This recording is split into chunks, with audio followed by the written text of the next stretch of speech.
Emmanuel Vivier, bonjour. Vous avez cofondé en 2012 le Hub Institute, un think tank digital. Vous êtes un expert de la transformation numérique et du marketing digital.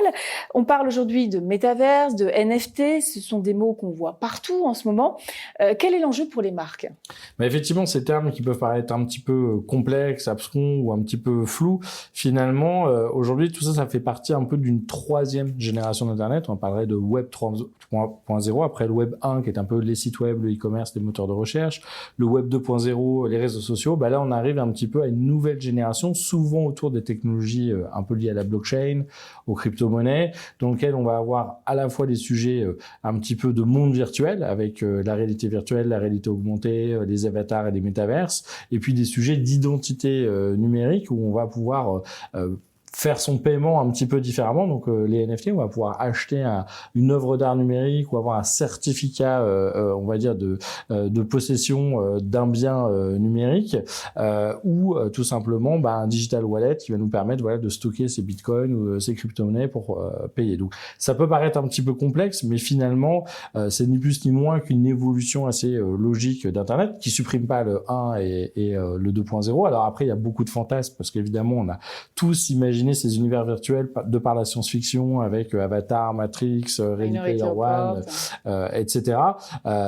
La réalité actuelle y est pas encore totalement, mais en tout cas, ça nous offre un nouveau terrain de jeu à nous en tant qu'utilisateurs, consommateurs, ou pour les marques, ou pour les entreprises. Alors, et quels sont les secteurs les plus avancés dans ce domaine ? Alors, déjà, c'est pas complètement nouveau. Ça fait plus de 20 ans qu'on a des plateformes qui sont développées. On se rappelle de Second Life, c'était 2007.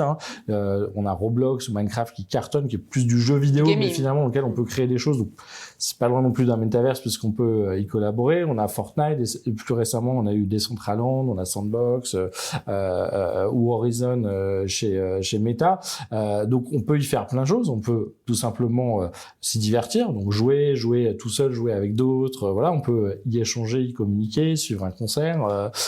Pourquoi pas ? On peut y acheter des objets virtuels pour son personnage ou pour customiser son avatar ou vendre ou acheter des biens immobiliers virtuels en son sein. Mais ça, c'est un petit peu la partie finalement B2C. Émerger l'iceberg. Exactement, qui est la plus populaire dans les médias en ce moment, mais on oublie qu'il y a toute une partie B2B, alors qui s'appelait d'ailleurs pas forcément métaverse, mais qui correspond à ce qu'on appelle au jumeau numérique. Donc par exemple dans l'industrie, quand on va faire un plan en 3D d'une voiture, d'un avion ou d'une usine pour tester des choses, pour simuler des choses, pour prédire des choses, est-ce que si je tords 32 fois mon modèle de voiture dans le mur, il va casser?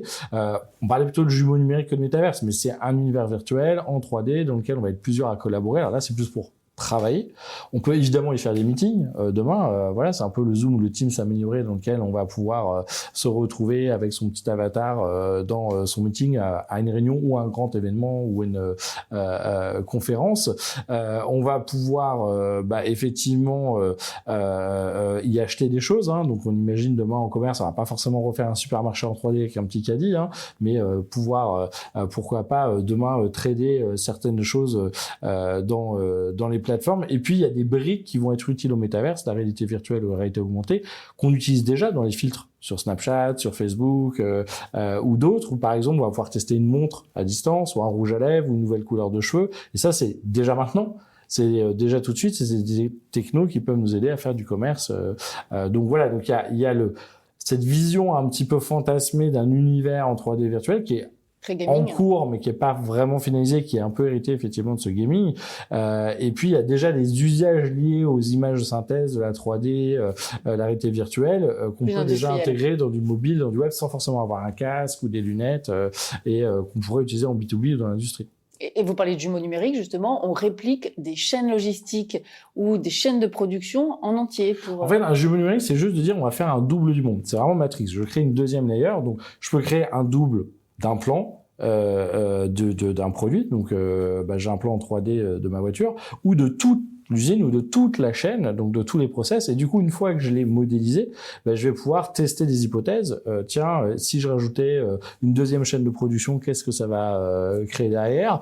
Ou je peux avoir des capteurs de l'usine réelle qui sont répliqué dans ma modélisation et qui m'alerte, tiens, attention, à cet endroit-là, il y a l'air d'avoir un problème, où il y aura bientôt un problème, parce que je sais que quand ça commence à vibrer, que la température change, même si c'est pas encore en panne, souvent ça tombe en panne, donc ça va m'aider à mieux exploiter ou à mieux simuler les choses. Et ça permet quoi, en fait, finalement, de tester, alors d'optimiser, vous le disiez, mais aussi de tester d'autres choses. Si on veut faire des changements. Ça permet de visualiser, ça permet d'expérimenter ou de prédire. Ou je prends un autre exemple. Imaginons que j'ai un jumeau numérique de mon usine. Je veux faire un exercice incendie. Dans la vraie vie, c'est un peu compliqué. Ben là, je pourrais simuler un incendie et mettre les gens dans la situation avec des casques et leur demander de faire les gestes de premier secours, aller prendre un extincteur virtuel et aller bien le positionner. Et c'est vrai que sans mettre le feu à l'usine. Voilà, c'est plus et puis c'est plus parlant que de lire un livre de sécurité avec on s'en rappelle plus trop le moment donné. Donc mimer le geste, ça va permettre par exemple la formation d'un chirurgien, on va pouvoir simuler une opération en 3D. Et donc, c'est quand même mieux de s'entraîner à l'avance sur un jeu numérique virtuel, un faux patient virtuel, que effectivement, malheureusement, des fois sur une personne décédée ou se rôder un peu sur les gens alors qu'on n'est pas encore totalement prêt. Et quelles sont finalement les contraintes, les limites actuellement à tout cet univers? Les limites, il y en a plein. D'abord, clairement, on va dire les différentes plateformes, parce que c'est pas un métaverse, il y a plein de plateformes, plein de métaverses, de plein d'éditeurs. Clairement, on en est encore qu'au début. Enfin, il y a quand même 20 ans déjà de R&D derrière. Mais voilà, c'est pas encore la vision fantasmée, ultra riche, ultra réaliste. Les casques sont pas encore parfaits, ils sont encore un peu gros, ils sont un peu lourds. C'est pas encore pratique quand on a des lunettes.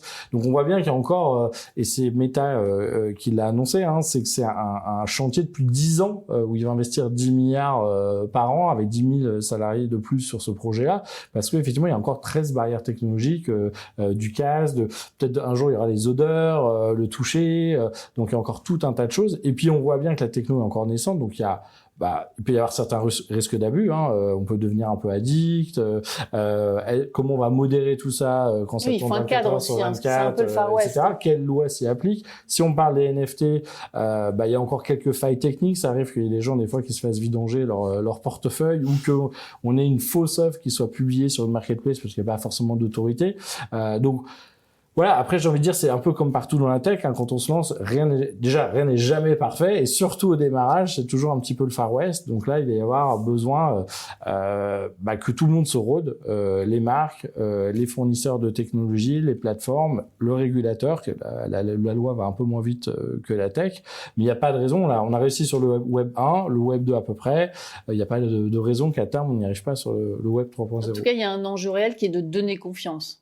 Effectivement, c'est donner confiance de tester quelque chose de nouveau, donner un territoire où ça soit suffisamment sécurisé et modéré pour qu'on ait envie d'y faire du business. Si c'est complètement le Far West, on va pas vouloir venir, ou l'audience va partir, ou on va perdre une certaine partie de l'audience. Et on a besoin d'être assuré aussi que si effectivement on fait une transaction, notre digital wallet ou notre porte-monnaie soit bien sécurisé. Et c'est là où la promesse du Web3 quelque part, c'était un peu décentralisé. Bon, en final, on va un peu décentraliser, mais on a quand même aussi besoin d'autorité légale ou d'autorité de responsables dans les entreprises, parce qu'à un moment, il faut qu'on puisse aussi se mettre quand même des limites. Et voilà, c'est comme toute société. Pour faire société, non, c'est pas bien de taper quelqu'un ou de se servir dans le portefeuille d'à côté, quoi. Il y a des règles de bon sens. La plupart des gens le suivent. Quand il y a des abus, il faut pouvoir les sanctionner ou les éviter. En tout cas, c'est un processus de long terme. Meta, ex-Facebook, parle de 10 ans. Quel est l'enjeu finalement? Est-ce qu'il s'agit de faire fusionner le réel et le virtuel, d'amener la plupart du monde dans le monde virtuel, ou au contraire d'amener le digital dans le réel? Comment vous voyez les choses? Clairement, pour le moment, c'est déjà de créer des environnements virtuels. Alors finalement, un Zoom ou un Teams, c'est de la 2D, ça marche déjà bien. Le téléphone, le SMS, les réseaux sociaux, c'était déjà une première couche, les messageries. Là, c'est de l'enrichir quand même avec un espace 3D. Donc déjà, c'est d'essayer de réussir à faire ça, mais la réalité, et en tout cas la vision de Mark Zuckerberg, je pense que si on allait voir Unreal, Adobe, 3ds, etc., ça serait que demain, ultimement, on soit capable d'ajouter une couche virtuelle pour augmenter la réalité, et qu'on n'ait pas l'impression de se dire je mets un casque, je me déconnecte de la vie. C'est au contraire, ma vie s'enrichit parce que demain mes lunettes, qui seraient comme des lunettes de vue, me donnent quelques informations supplémentaires, un peu comme un mobile qui est déjà une couche numérique, mais qu'on est obligé d'avoir dans sa poche.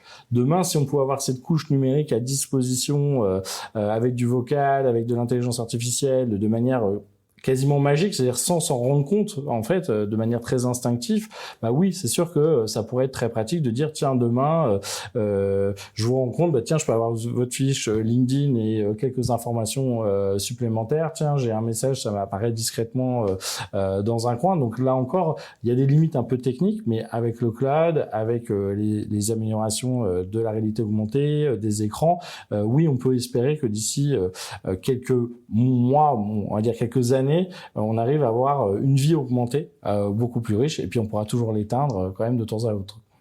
Très bien, merci beaucoup Emmanuel Vivier. Je rappelle que vous avez cofondé en 2012 le Hub Institute, qui est un think tank digital, et que vous êtes expert de la transformation numérique et du marketing digital, et vous avez publié chez Erol le guide de la transformation digitale. Merci beaucoup. Merci.